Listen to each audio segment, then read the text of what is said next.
This is the UGA call-in show from UGAsports.com. Make sure you subscribe to our YouTube channel. I'm Dayne Young, in for Paul Maharry, which is kind of weird because he's also here.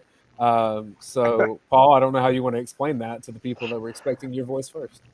Hey, well, yeah, we're at the beach. We got in tonight. So, I didn't want to bring the laptop and everything with us. We had 9 people traveling, so didn't have enough room. And Dayne was so gracious and got back from New York, decided to host it for us. So we're here. We're live. We've just got Dayne's beautiful face with us as well. So we'll try to have as much fun as possible. I'm shooting off of a phone, so I mean, my blemishes and things will probably show up a little more, but we'll carry on from there. But Dayne's got some great topics tonight. I mean, he's filling in great. Well, the last time I filled in for you, I learned about your 9:30 frozen pizza thing. So I'm assuming you have people at the grocery store buying your frozen pizzas at your condo. Yeah, we probably have some frozen pizzas. We're at Fort Walton Beach, so we went to this place called Stubby's, and it was a really good seafood restaurant. We went there, had some sponsor. dinner. Let's go. Yeah, it was pretty good. Oh, you already ate tonight? You're already, dude. Yeah, oh, man, you're an old person now. Yeah, and we're an hour behind. We're an hour behind. We ate dinner about 6 o'clock tonight. Yeah. Well, the whole gang's here. We got Paul Maharry, we got Ben Bachmann, we got Jason Butt. We all work for UGAsports.com. We are the most popular Georgia Bulldogs YouTube channel in the interwebs. Make sure you subscribe to check out what we're doing in the channel.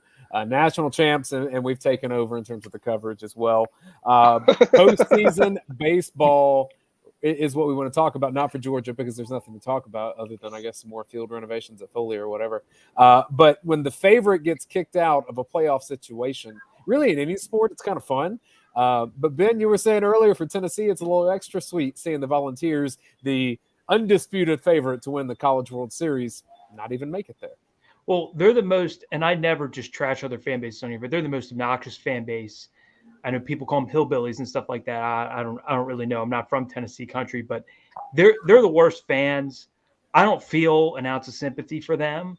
I really don't. When you're flipping off people, I mean, they say don't talk shit if you can't hit. Let's be real. They couldn't hit. So that's what was going on with them. I mean, you're looking at they're getting coaches kicked out because they're chest bumping umpires and they're flipping off people as they're hitting home runs. Guys, yelling at the umps because of strikes and whatnot, and getting ejected, players and coaches. And their fans being obnoxious. They always throw stuff on the field. It doesn't matter the sport. So, I mean, I think universally everyone wanted to see them lose, and it's just it feels great, honestly, to see them lose. I don't say this about other fan bases, but them, that I don't feel an ounce of sympathy. So I'm very happy that they're out, and thank you, Notre Dame. That team was pretty good, though. I mean, 52-7. There's some sweet irony that Ole Miss barreled its way into the College World Series, easy wins over Southern Miss. And if you remember, during the season, Lane Kiffin, when he threw out the first pitch, took the golf ball to the mound. He did, yeah. Tennessee. Yeah, it's a little bit of sweet irony, as you said. Hillbilly is probably an accurate term. I can remember just when you drive through the state, if you're not in Nashville, it's not a place to be. There's really no reason. It's weird. It's Nashville, the rest of Tennessee. I've been to Memphis. I have nothing but not hate, but not love. Memphis is not. I went for the Liberty Bowl. When Memphis barbecue's pretty good. Yeah, it's fine. But again, the rest of the city it's terrible. I mean, Memphis is terrible. Knoxville's terrible. The state is awful. There's nothing redeeming about Tennessee. But then there's Nashville. Nashville is the best city in the South. So take that for what it is. Chattanooga, I want Georgia as a state to make a trade to get the city of Chattanooga because I like Chattanooga. Really? Yeah. I guess maybe I haven't spent enough time there, but it's revitalized in the last few years. Okay. So if you're basing it off a decade ago, yeah.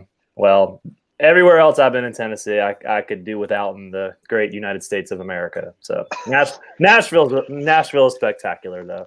One thing I thought of, though, if you're a diehard Notre Dame baseball fan, which is already a very small subset of people on this earth, right?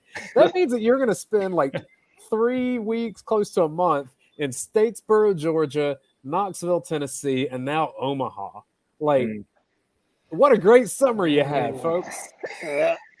I mean, but at the same time, I mean, you're getting to watch a team kind of that you didn't think was going to get there. So, if you're big into that type of stuff, I guess it would kind of be like if Georgia basketball made it and had to go to Statesboro, and well, they wouldn't go there, but like Boise would be an option for it. Yeah, Boise, or Spokane, Washington. It'd be like right, cities like that. Yeah, Georgia fans would go there, but even like Dayne said, those cities are still much higher on the tier list than the ones he just mentioned.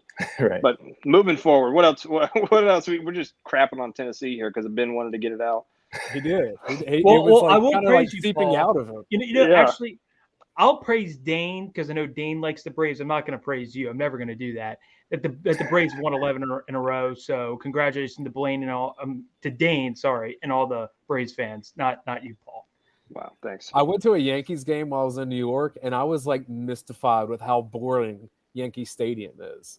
Like, I saw you tweet that. I've we never been left after 3 innings because we were just like completely bored. And I was like, I think the Braves and Truist has elevated what I think baseball should be.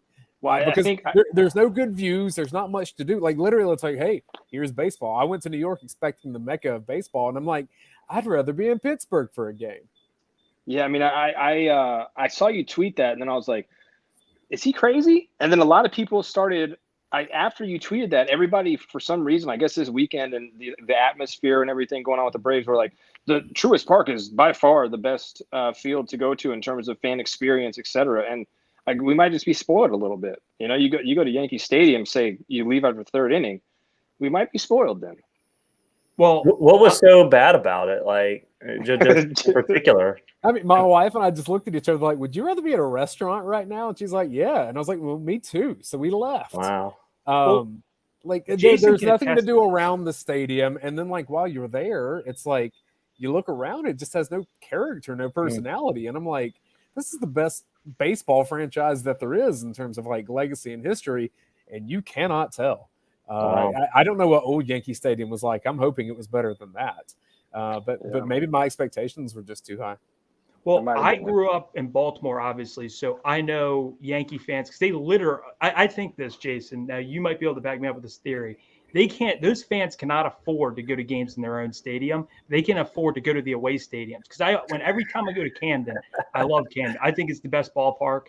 I know, Jason, you told me that it was top 5 ballpark. Camden's great. It's amazing.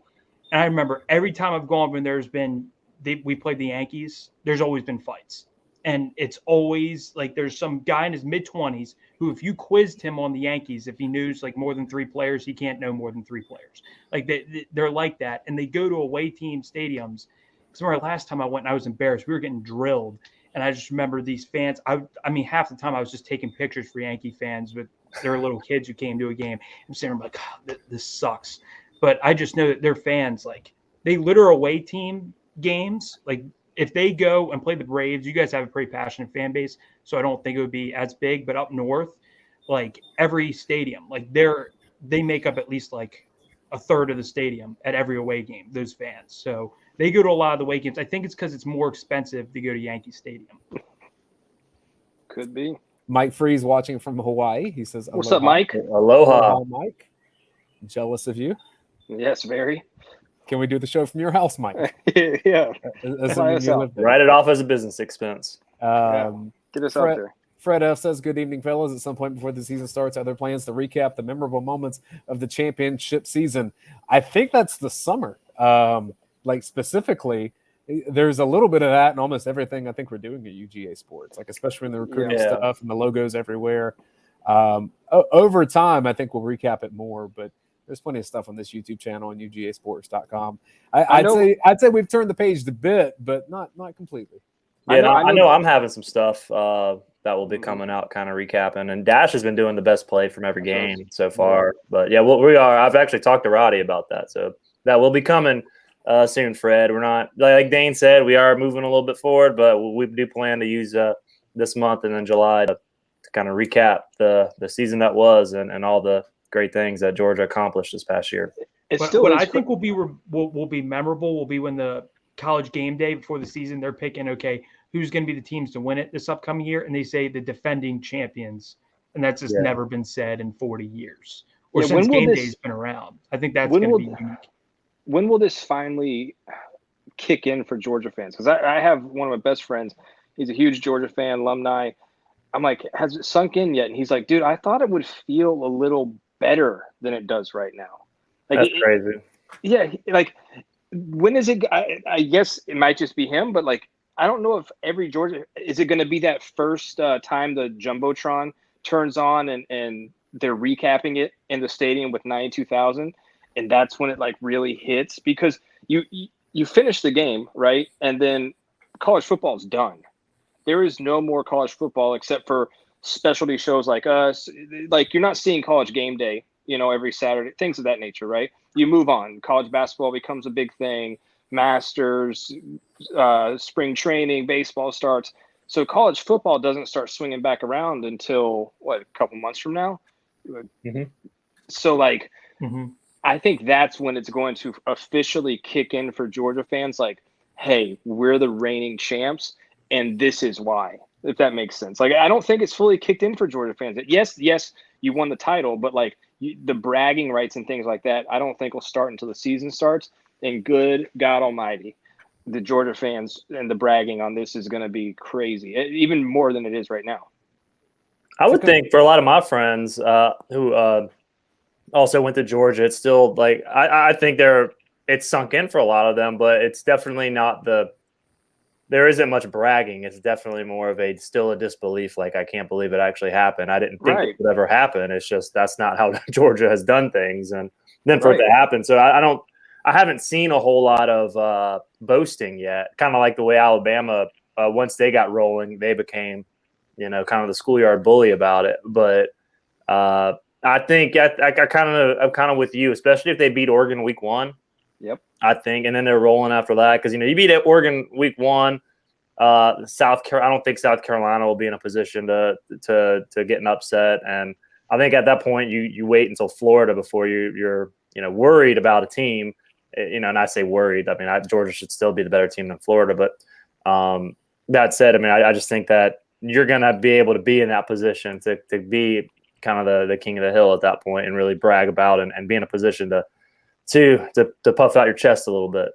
I've got a question for you guys. Like you just talked about Alabama, right? And how they've got that dynasty rolling. Do you think some Georgia fans are waiting to see if Georgia could be that? Because I think we're all in the media side of things looking at it like Georgia could be that next out. That was the big step. But can they be that next Alabama? And are fans looking at it like that? Like, this might just be the new norm now, whereas this wasn't just a one-off and we're going to have to wait another 40 years. Dayne's going to have 17 grandchildren by the time the dogs win another one, I mean, what constitutes a dynasty, right? Because if you're saying you have national championships, if you have to win the multiple national championships, Georgia's not there. But if you're just saying that Georgia has to be in that mix, then like Georgia's right there at the top with everyone else. I mean, that's a very small group, right? It's Georgia, Alabama, Ohio State. If Clemson can turn it around again, they're in that mix too. But otherwise, that's the small crew. That's the elite of the elite right now. Well, this is what I have to say on that is I think if you look at who could be the next dynasty after Alabama, I think Georgia's number one for a couple reasons. One, I look at the job. Georgia's a traditional football school in power, and they're an elite, talent-rich state with a lot of money. I would still say I know A&M's in the SEC, but they joined in, 2012? Among the traditional SEC schools, Georgia, I remember in 2019, pulled in the most revenue. So they have money, they have a talent-rich state, and they have a winning tradition, and they're winning. They're currently the defending champions, who Kirby's really had top 3 recruiting class every year. So when you look at all of that, and I mean, he's under 50 years old as a head coach, I just think that you look at all those factors and say they're in the best position to be the next dynasty. I just think with NIL and with USC and potentially one of the Texas schools rising up, it might be harder to have another Alabama. So I don't know if there will be a dynasty, but I think if there is, I think it will be Georgia. That's a good point. I think one of the things to point out is that with this Georgia team, there's for those that follow the program and have followed recruiting closely, I think there is maybe more of an indication or more of a feel that they could be that next dynasty, as we've been alluding to. But if you're the casual fan who doesn't necessarily pay attention, I think you're just there for game days, and maybe you're busy at work all the time. You don't have the time to spend that extra, or you just want to do things in your downtime and not be freaks like us. And I think for those people, maybe it's not they're not so sure that this is the first step to a new beginning, a dynasty, or however you want to call it. I think you're still in that kind of gray area for a lot of folks who do follow the team, but they're just not as clued in as especially like our subscribers at UGA Sports. I think those people, I mean, you poll them, I think they're thinking, okay, this is the first step. It may not, the second title may not happen this year, but just how this program is recruited, like Ben said, Kirby Smart being under 50, the trajectory of the program, the talent that's there. This does look like the first of multiple titles that could come through Athens in the foreseeable future. I do like what Ben pointed out. We can go to another topic here in just a second, Dayne, about the NIL though, and if that changes the game, and if Bama might be the last dynasty, that would be a really good topic, because we've been kind of touching on NIL throughout every one of our shows because it's such a unique, different thing. Dayne, I don't know how much you guys talk about it with Coach Donnan, but we talk about it a lot because I think it's really going to create a lot of parity in college football, where you're going to get that 4-star from Kentucky who normally would go to Alabama or Georgia. He's going to stay home now. You're going to get that parity a little bit more. That was a really good point, Ben, and I don't give you a lot of credit often. Okay, so take this, maybe take it as a recording, put it on your phone. But that was a very good point, because Bama might be the last dynasty we see with this NIL and transfer portal thing, kind of going crazy. There are some market corrections coming with the NIL stuff, though. Like, I think you're seeing it at Miami already, where some of the promises are not necessarily coming through with people. Right. I mean, that's what happens in Miami. But what I'll say is that when I speak with Coach Donnan and some other people that I know that have been around college football for a long time, they talk a little bit less about NIL than I think most people do, either media or fans. And there's more worry around the transfer portal and what that's doing to roster management. Now, those are hand in hand, right? Because how does one team lure a player from the portal to their school? It's going to be through NIL as much as anything else. But just the transfer portal rules have made it really, really, really hard to even know who's on your team and kind of be able to rely on people that way. Yeah, that's what Ben made such a good point at. It's going to be interesting to see. Well, roster management now is going to be harder, because I think when Kirby said after they won the title, he sat down with Chris Fowler and was talking about coaches leaving the game. Some really good college coaches want to go pro or leaving. It's because now you have to not only recruit high school kids and evaluate them, but you're looking at the portal now and saying, hey, maybe I'm going after a portal kid, and now I have to recruit them and manage your roster spots that way, or I have to recruit my own roster. You're going to have to go to kids, sit them down, and sell them on being a Trayvon Walker who started 1 year and ended up being the number 1 pick, or selling a guy on NIL, potentially saying, hey, you can get good NIL services. I know some coaches, I'm not saying Kirby's doing that, but other coaches are definitely doing that. So I think that makes it harder on coaches, knowing you have to try to recruit multiple different phases, kids on other teams, kids on your team, and in high school / JUCO. It just makes it more challenging. I think that's why more coaches might want to go to the pros who otherwise wouldn't, or take other jobs. That's one reason why I wonder. I don't know if NIL. I don't want to dispute that it's going to offer more parity, but I do think the programs with the most resources are going to use it to their advantage, much greater. I think Georgia having their collective setup, Florida having theirs. I think the schools that have the resources and have the people that they trust that they can put in place, and they can connect them with the donors. And if you're a school with a bunch of big time donors, I think you're going to be able to sell that NIL much better. Now, Nick Saban clearly hates it, and you can tell. And this is really the point I wanted to make is he's obviously, for lack of a better term, scared, in my opinion, of what this means for him, because he has had, it is rich when he came out and started saying how Texas A&M's buying everybody, as if, I mean, come on, right? I mean, he's had a lockdown on the recruiting game since 2007, essentially, and now it's threatened because of NIL and also because of the transfer portal. I think when it comes to roster management, and he hates the fact that he's not going to have that, because there was a quote, and I'm not going to say Nick Saban's a bad coach. By no means am I trying to make that point. But he had a quote when he was with the Dolphins, and then Alabama, blanking on the 80 at the time, who came down to get him from Miami. He didn't want to leave Miami. Alabama, said, no, we're going to pay you a ton of money. You're going to come with us. And Saban agreed. And his quote that he said was, he goes, like something to the effect of like, I'm not a great coach, but nobody's going to ever out-recruit me. Because in college football, the better players you have, more so than the actual X's and O's from coaching, gives you the better chance to win championships. That is threatening. That he is now threatened by how this changes the game when it comes to recruiting. In terms of transfer portal, and I might be just slow on the subject, is there going to come a time where they're not going to be eligible immediately and it goes back to sitting out a year, or now are we just full on? Yeah. Like, has there been anything that's been put out on that? I don't think so, but I can't imagine it going back. That's just, you're talking about for all the spin was this is progress for these players, and which I agree. I think like if you should be able to go wherever you want. I mean, and I think especially if the schools aren't paying you and you're not technically employees, then yeah, you should be able to go wherever you want. You shouldn't be restricted, especially when coaches can quit and go wherever they want as paid employees of the university school systems. So I just don't see from a PR, from a any kind of standpoint like that, I don't see them rolling that back. The only reason I ask is because I know it started with COVID, and that was kind of their way to implement it, I guess you could say. Yeah. And now I'm assuming, especially if Coach Donovan and folks that Dayne talks to are a little worried about the transfer portal, that it's not going to go back to how it was. And now we are kind of in a college football free agency, if you will, for lack of a better term, every offseason. So, I think there may be a little structure added around it. Having like multiple periods each year to where you can enter and exit the portal. That's kind of probably going to be kind of like 1 week. It probably needs to be a shortened. Hey, you got this amount of time.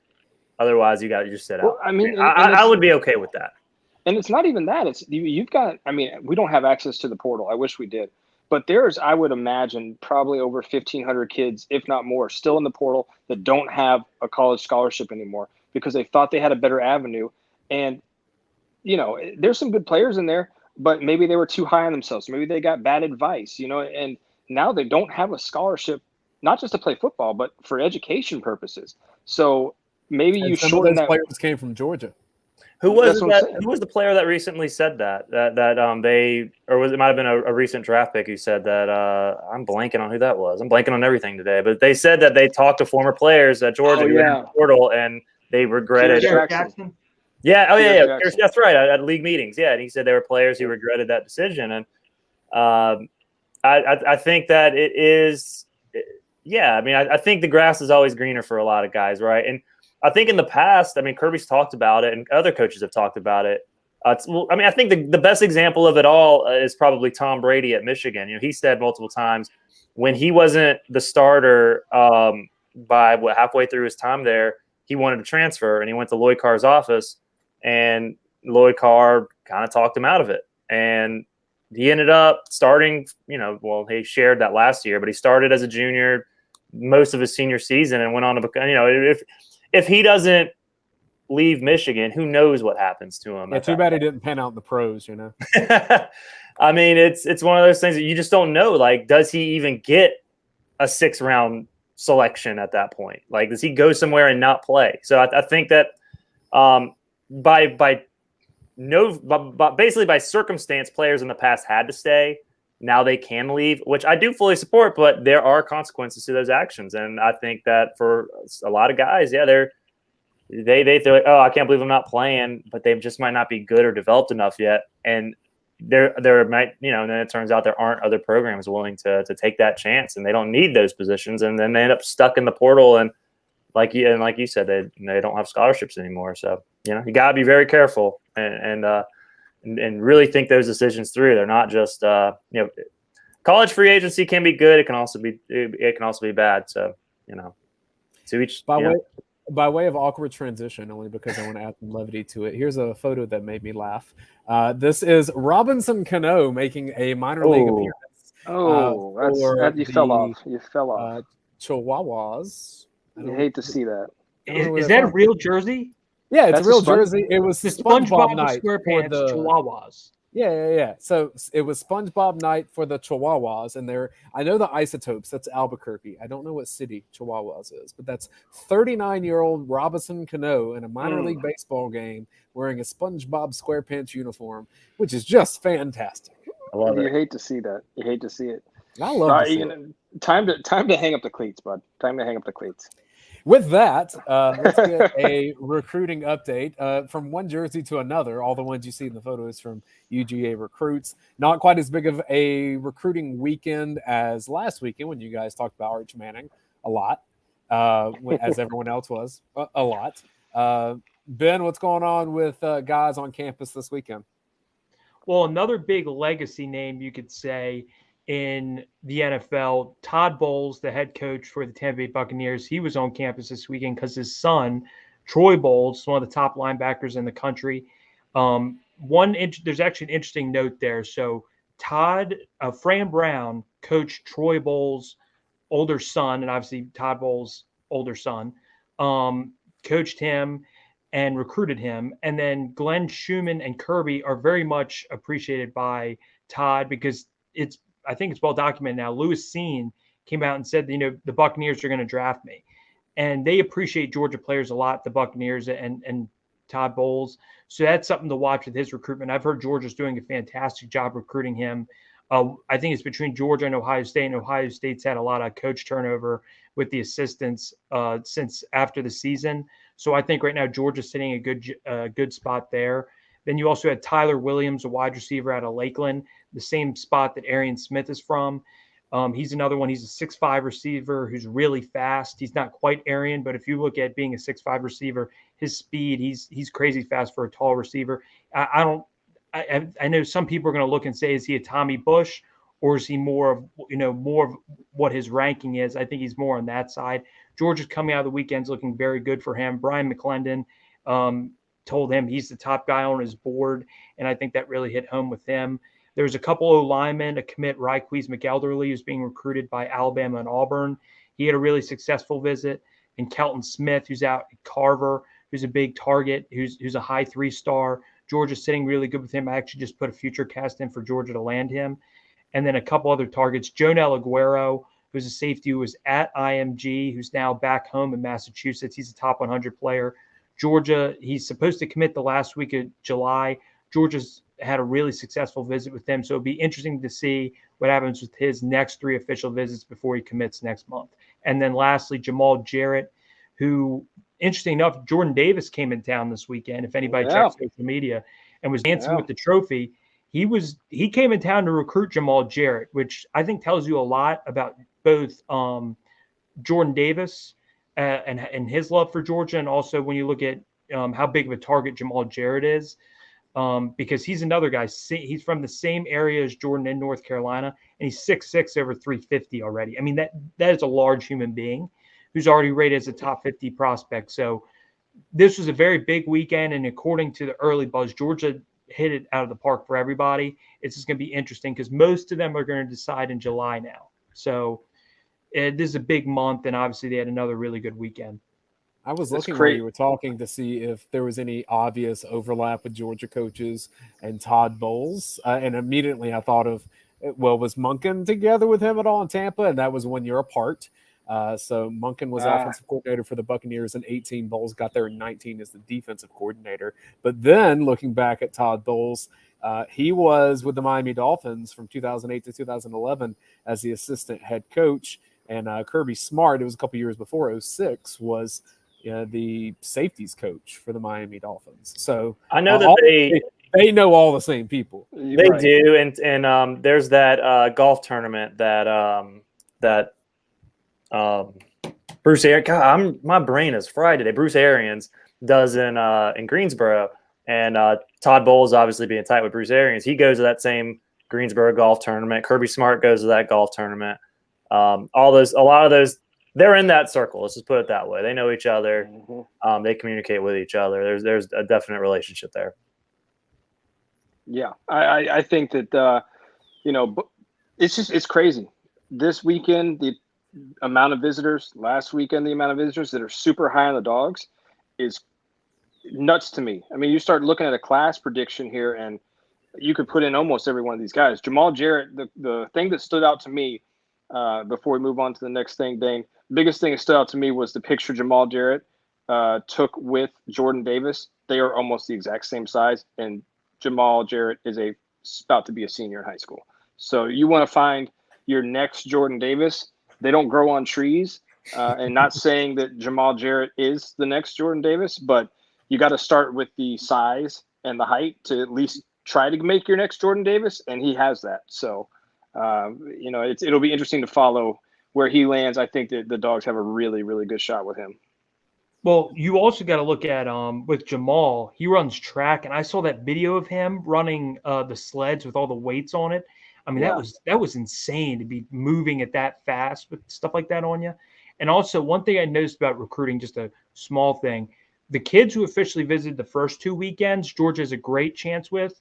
These next 2 weekends, they're going to have great prospects on there too, but they're guys who I wouldn't predict to Georgia, most of them. So these next 2 weekends are more of, okay, can we flip momentum, or can we, be up to par with these other teams for these guys the last 2 weekends? I don't know if that was by design or not. I'm not in the coach's offices, but something's just weird. Is that not by design? Kirby Smart designs every piece of rice that goes on his plate before he eats it. That was by design, 1,000,000% by design. That's interesting for football.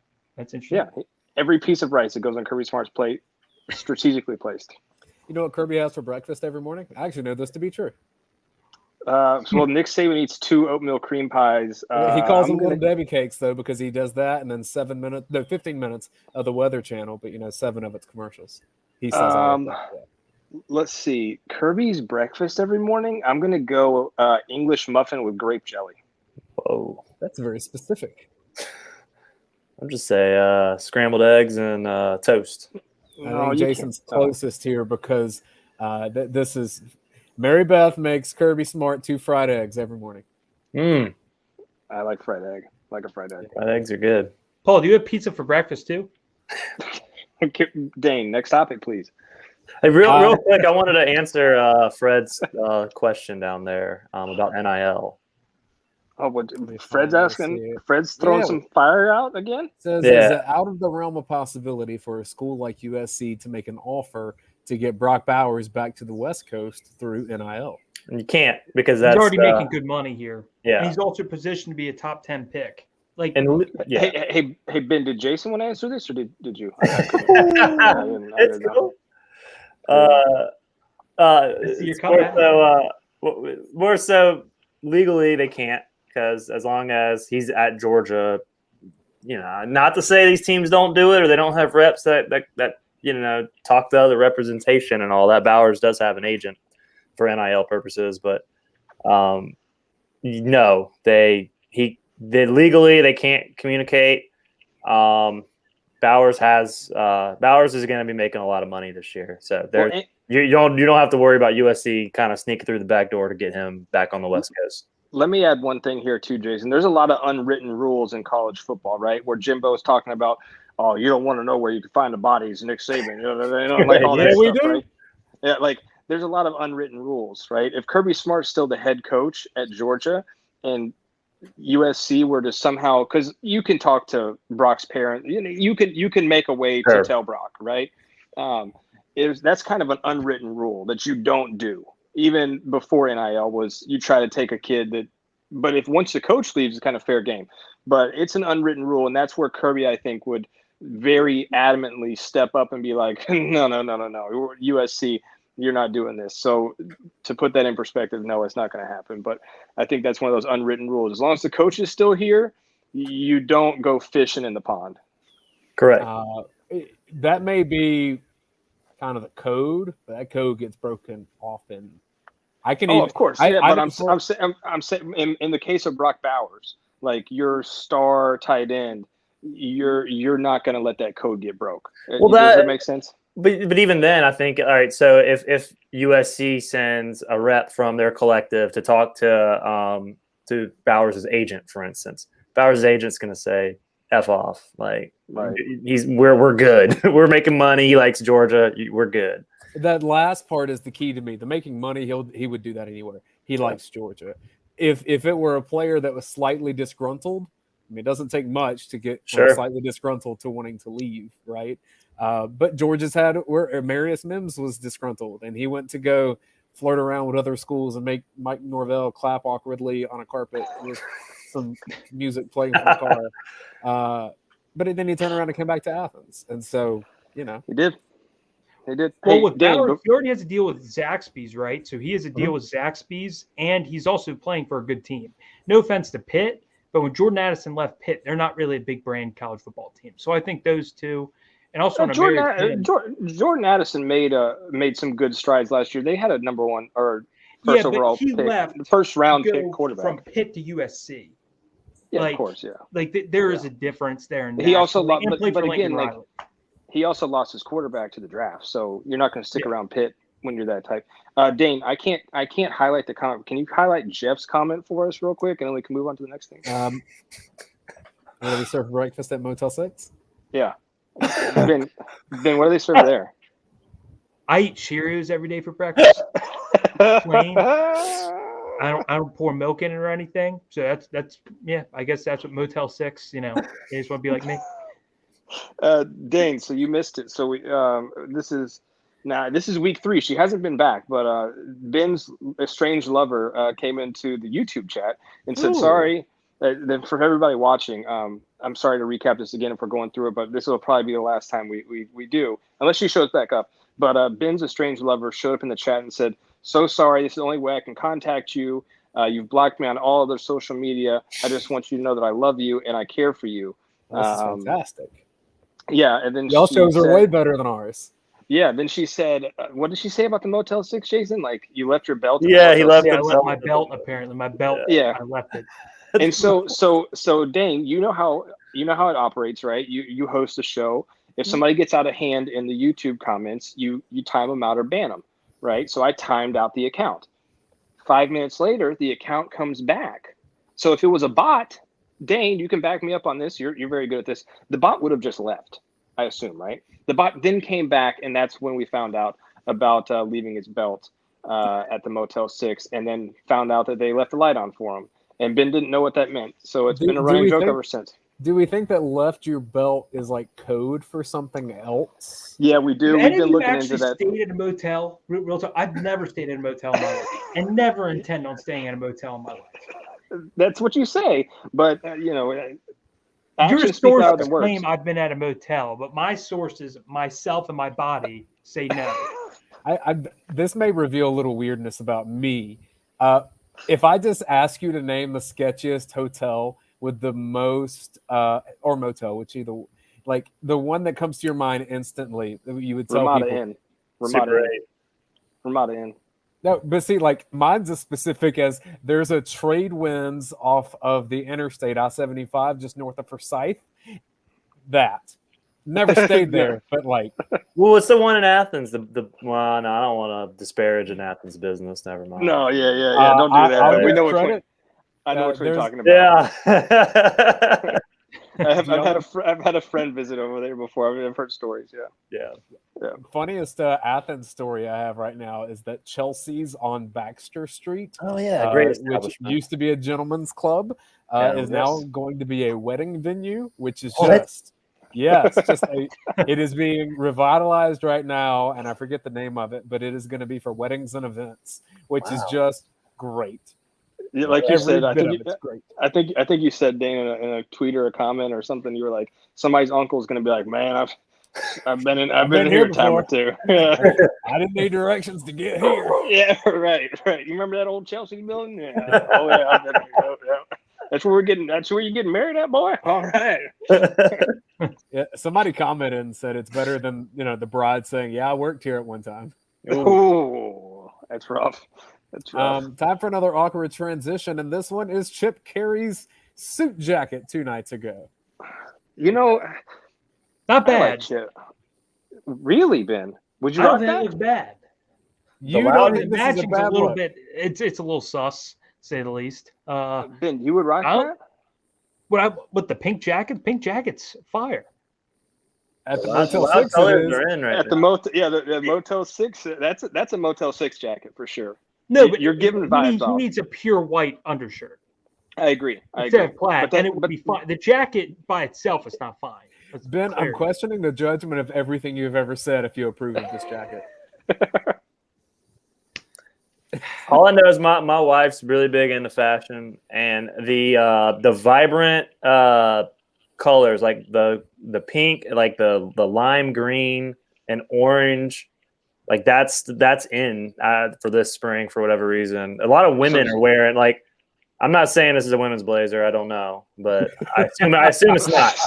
If you have to ask, right? Yeah, like but a lot of women are wearing like the especially around the DC, or really in more of like New York, and when we went to Montreal, we saw a lot of it. They're wearing like they're suiting up basically, and they're wearing stuff like this, like the pink, like a pink suit up and down.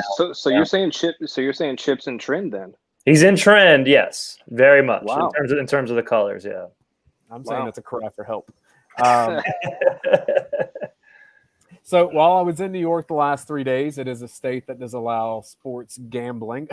Governor Kemp, Georgia legislator. Yeah, come on. I have to drive to DC and Virginia to place my bets because Maryland has not done the online portion yet, and it's so that's so weird. I think that before New York became legal, wasn't New Jersey legal? I want to say, and like something crazy, like 9 out of 10 bets were placed within like 5 minutes of the border.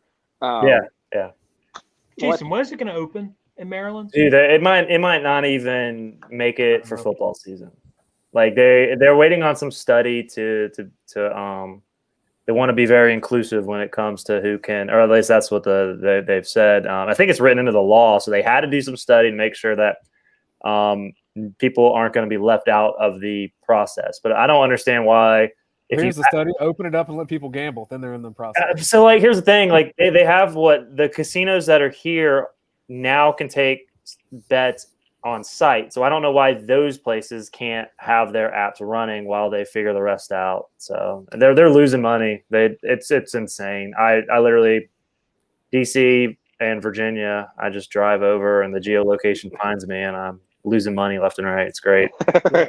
Jason's like, if gas isn't high enough, gas plus the losing bets. I mean, I'm love lighting money on fire. Right? Like when I leave Georgia, it's one of my favorite things. I was in Colorado. Yeah. Let's land from the plane. Let's do a couple, in the airport, couple bets there. We're going to New Orleans next month, right? A couple bets going to happen there. Exactly. Yeah, Sorry, I didn't mean to cut you off, Dane. I just had to throw that out there. I'm as frustrated as anyone that the state that I live in is not making this a priority, because maybe it could fund my kids' college too. So there's a lot of pros to it.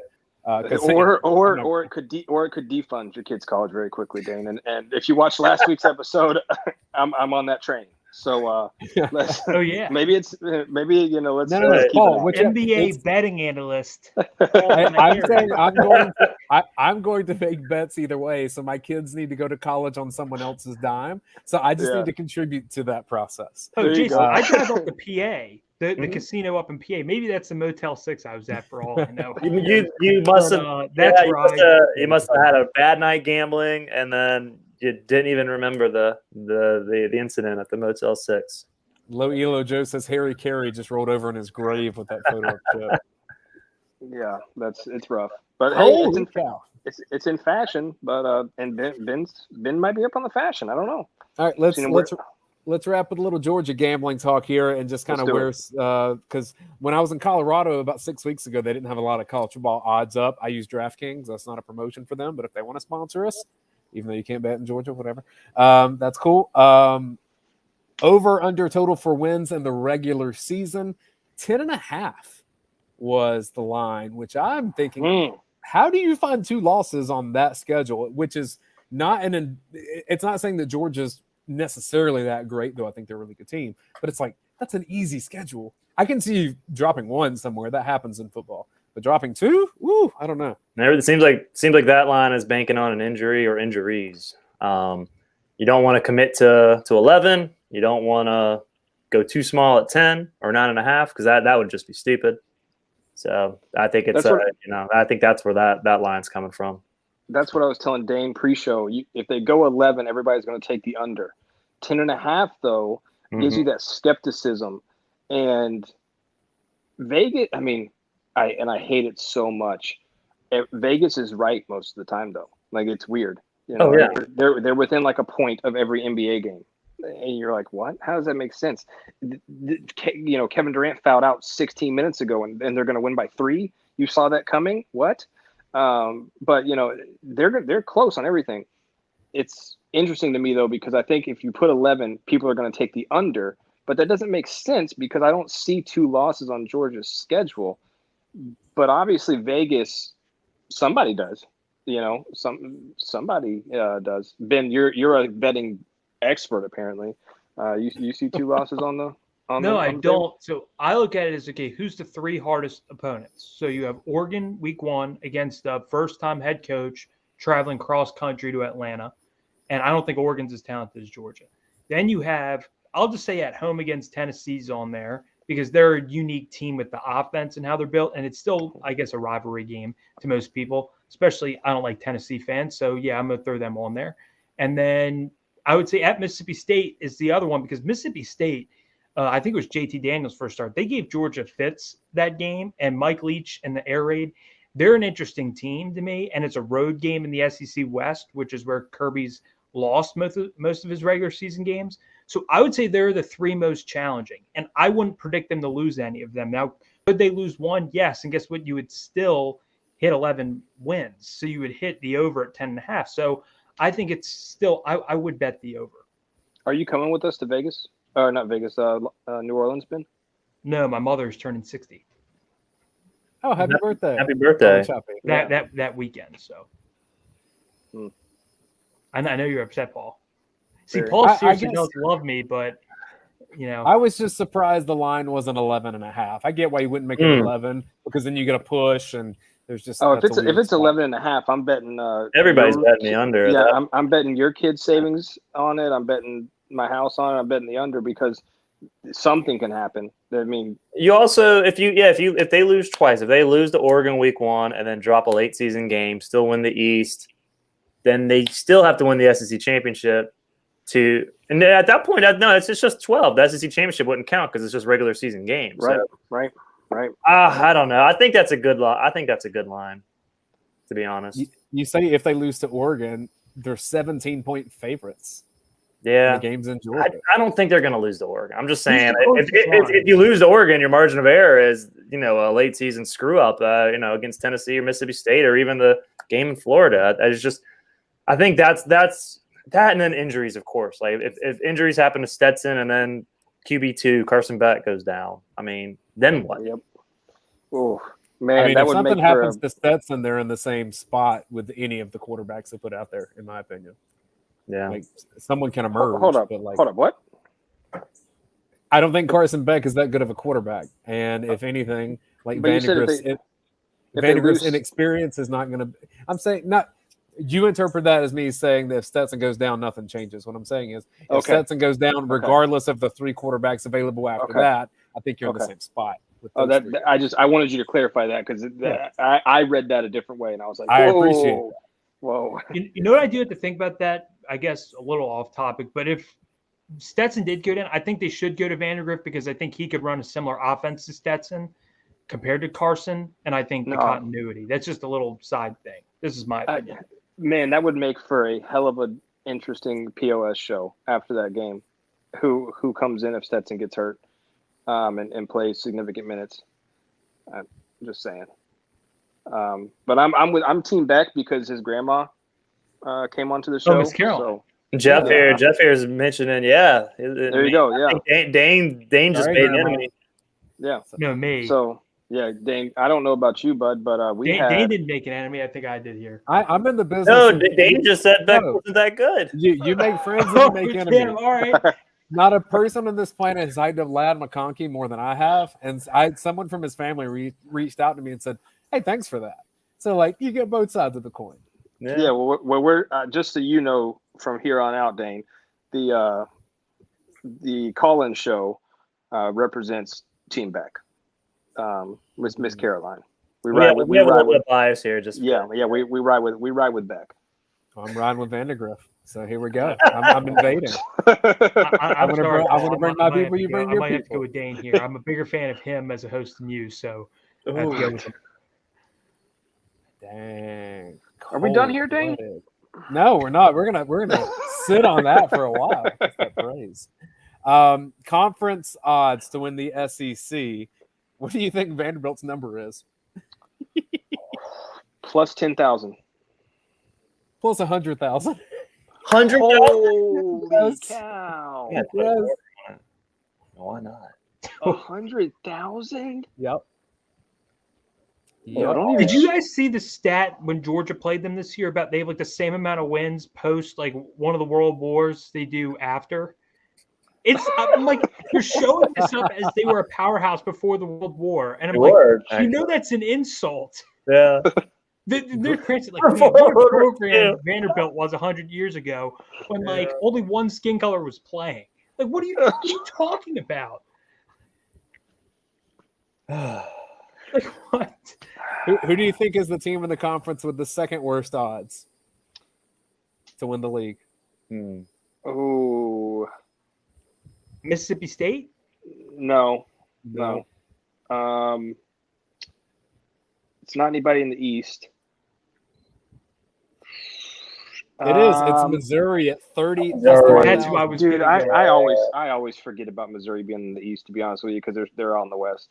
All right, so I'll run this down from the lowest odds to the top, which I know is a weird way to do it, but Vandy's the worst. Missouri at plus 30,000. Then Auburn and South Carolina. I was going to say Auburn's down there. I figured South Carolina was at the bottom. Auburn and South Carolina Auburn's at plus down there. 15,000. Then comes in Mississippi State at plus 10,000. I had a friend one time that had a bet. You remember Auburn in 2012 goes 3-9, fires Gene Chizik. They go into the next season with plus 10,000 odds.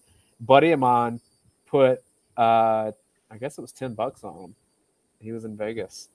The next year, Gus takes him to the title game. Oh. And my buddy's in the stands as Kelvin Benjamin catches the ball that cost him $10,000. Pain.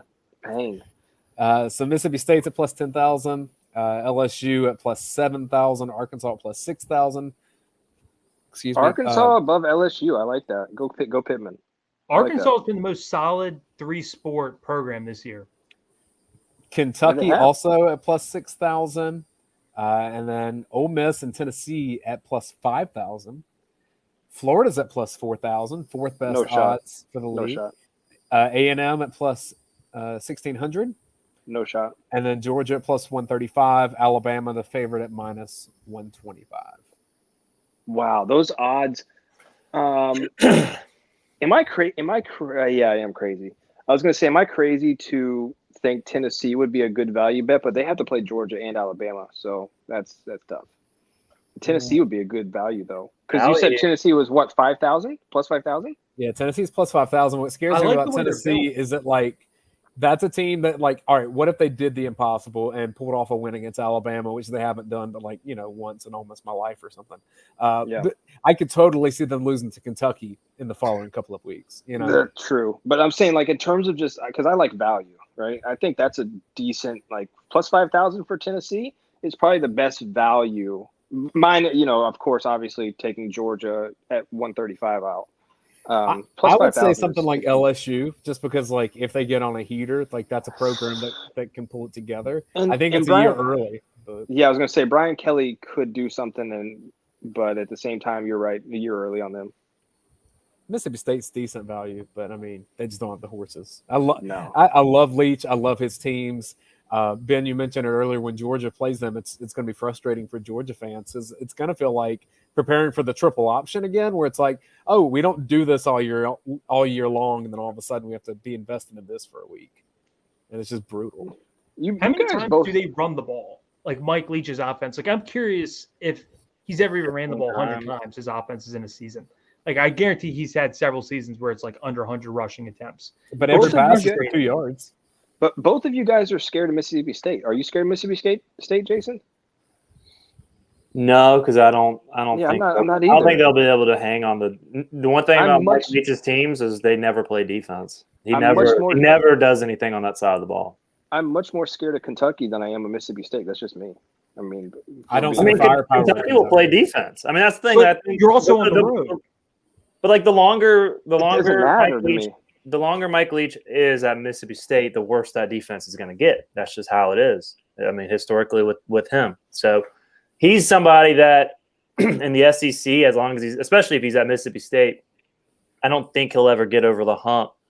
I mean, he almost did at Texas Tech that one year when he had Crabtree and they beat Texas, and then they ended up losing a couple weeks later. It might have been the next week, actually. I think it was. And but I don't think he'll ever be able to get over the hump and be a SEC West contender. I mean, again, I just until he fields a great defense. Write this down, Ben. Write this down the inside of your belt that you just got back. Georgia's score will be closer against Kentucky than Mississippi State. Write that down the inside of your belt. But Here's see, the that's thing. not When has representative of Kentucky anything, been Paul. close to beating Georgia? They haven't been. And last time Mississippi State played Georgia, they lost by only a touchdown because they were in a whole different offense where they throw the ball a million times. They're up tempo, and that's what gives Georgia's defense the most fits. It just does. And also, I look and say, because of how that offense is run, that's something that could stump Georgia's defense and get everything off kilter, or Georgia's going to have to score a bunch. So that's why I think if you had – who would be the 3 teams that you would be most scared of this next year, Paul? Oregon, Tennessee, Kentucky. Okay. Well, then we're just flipping one. But I seriously believe Mississippi State's more firepower on offense because how they throw the ball. I'm not sold on Will Levis and the receivers Kentucky has. I'm always sold on what Mike Leach has. Where does Levis hype come from? Who watched him last year and said this guy's a future first-round pick? Go ahead and book. If that guy goes in the first round, it is a straight-up bust. Like, that's ridiculous. No, Dan, have you seen Anthony Richardson in the top 5? He had one more touchdown than pick. One more touchdown than pick, and you're telling me he's a top 5 pick? He didn't even start half the games last year. We just don't have quarterbacks anymore if those 2 guys are first-round picks. We're just done with quarterbacks. I'm telling you, Will Levis is that guy. Will Levis is that guy. Where? Why? He's that guy. He's that guy. He's that guy. What guy? Not that guy. What's he doing? You're not that guy, pal. You're not that guy. Will Levis is that guy. Will Levis is that guy. I'm telling you. Mark it, bookmark it, put it inside Ben's belt. What Will did Levis you will be see that that guy. I don't see? I think like he's going to transition. Slavitz more than I like Will Levis right now. Stop it. What? Paul, what have you seen from Will Levis? Better than both of them, and he's not a future NFL guy. Hey, do you have Heisman odds in your Georgia gambling? No, they didn't have those on there. Made me upset. I got one. My DC app. I got. I did it too. I put $5, a big whopping $5 on Stetson Bennett to win the Heisman. How much? 12,400. What does that net you if you win? $650. Nice. Yeah. That's not that that's worth it. Yeah, that's not bad because we've talked about it. Eddie from Ackworth has talked about it. Yeah. Chance has talked about it with us on the show. He is not that guy. Yeah, Richard, you're right. Oh no! Paul, legitimately, what are you seeing that tells you that Will Levis is something special? He's plus 6,000 in the Heisman. Wait, is it he runs a little bit? He's got that swagger about him. He's got that swagger. I like it.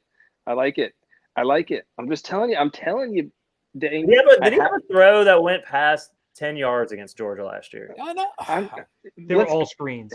Wandale Robinson's numbers. He had like 15 catches, and he didn't even have. He barely had 48. Who did? Look. Who did have a pass over 10 yards against Georgia's defense last year? I mean, not many. Let's not go crazy. DJ did. Okay. He had a 20-yard completion. He technically had one. All right, here, Paul, I'm going to look at you in the face here, and this is coming from a guy that said that DJ Uiagalelei would win the Heisman last year.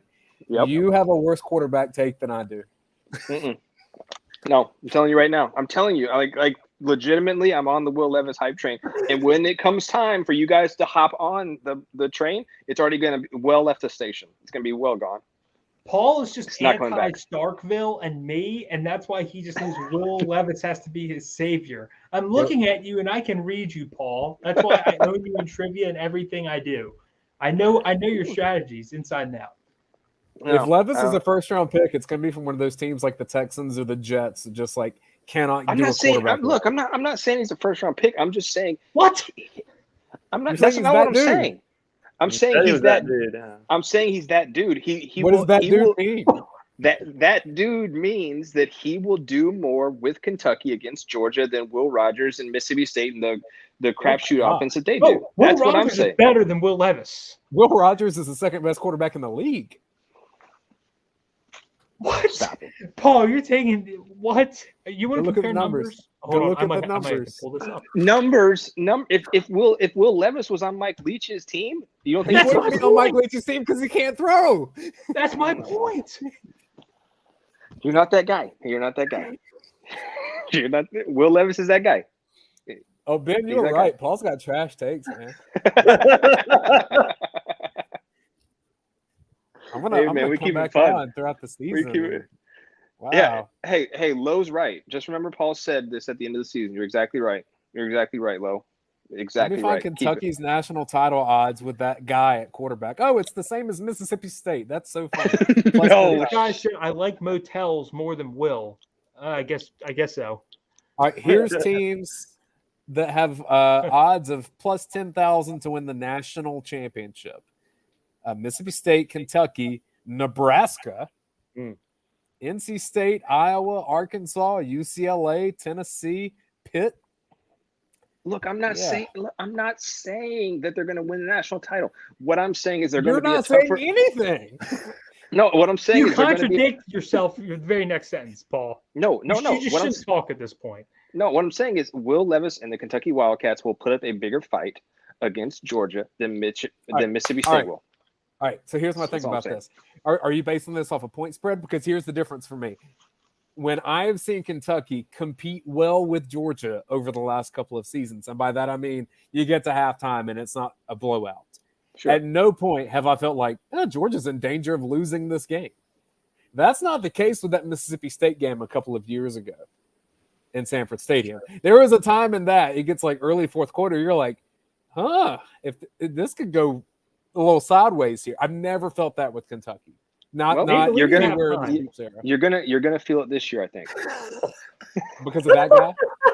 because of that guy. Because he's that guy. He's that guy. That's all I'm Jeff saying. Hightoff asks, is Arch that guy? No, Paul doesn't want him. He's worried he might run off Vandegrift. He ain't it. He ain't it. It's Paul would say. He ain't it. He's worried he's going to run off Vandergrift, but this is a Beck show. I am so confused. Team Beck, baby. Senior Team Carson Beck. Beck is that guy. Team Beck, he's that guy. We're that guy. He's that guy. Let me run down these national title odds for what the screen holds. Alabama is the favorite at plus 200. Georgia plus 340 is the number 2 on this list. Ohio State, Clemson, Texas A&M. I kind of think that's where the legitimate contenders stop. Although, I guess in some crazy world, Miami has a decent team, an easy conference, and a good quarterback. So, like, I don't know. I don't think if they got to the playoff, they can beat any of the good teams. But y'all tell me if any of these teams you think are in actual contention to win games in the college football playoff. USC, Oklahoma, Michigan, Utah, Notre Dame, Wisconsin, LSU, Oregon, Florida, Penn State. You're going way too fast. If we're doing exactly, because it's like none of the teams belong there. But I'll go slower. I'll reset. USC. No. Oklahoma. No. Michigan. No. Utah. Oh, maybe.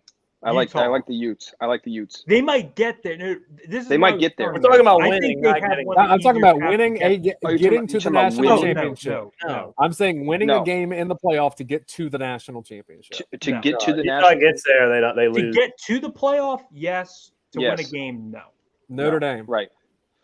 No. Wisconsin. No. LSU. No. No. Oregon. Nope. No. Florida. No. No. I know Florida. Penn State. Nope. No. Miami? No. You could probably stop on. Actually, I like their quarterback. Right. So like the other ones that are Texas, Ole Miss, Yeah, no. Oklahoma State, Michigan State, Baylor. People need to stop with this Texas crap. That's the ones before you get to plus 10,000. So that, and I don't think Clemson's in super contention either. So that means going into the season, the teams that we think have a chance to win a college football playoff game are Alabama, Georgia, Ohio State, Texas A&M. I don't think Texas A&M. I wouldn't even put A&M in that category. So then we're down to 3. Yeah, there's 3. 12th. I think there's a significant drop off after Ohio State, like significant. Can someone explain the Texas stuff to me? Why are in these preseason polls are they top 10 when they didn't make a bowl game in the Big 12? Lost Kansas. Look, Quinn Ewers, Bijan, how are they a preseason Robinson? top 10? How are they going to have the number 1 offense? I mean, people love people. They saw what Sark did at Alabama and think that he can replicate it. I mean, and he's got a really good running back. He's got 2 really good wide receivers. He's got a quarterback transfer in. I mean, but it's hype. It's all hype. He has a terrible culture. He didn't make a bowl game in the Big 12 and lost to a walk-on fullback against Kansas, who got a really cool deal out of that. This is going to be the number 1 offense and a championship caliber team. I do not want to hear it on this Texas argument. I mean, I like it though because in one of my parlays for conference champions, I got good odds on Baylor, and I think as anyone else in the Big 12, I think they got a shot to do it because I think legitimately, I think besides the 3 teams, I think the only other team that all of us kind of could agree on is Utah coming from the Pac-12. But again, to win a game and get to the national championship, the Pac-12's also, I think, just due to like finally have a conference champion and get to the playoff. I mean, but they're in that situation where kind of like when Notre Dame gets there. I mean, it's just like, do they have a shot to actually win a playoff game? No. I think there's 3 teams. There's 3 teams right now that are head and shoulders above everybody else. And we all agree on that. So my main point is, as you see all the changes coming to college football, that's part of the reason why.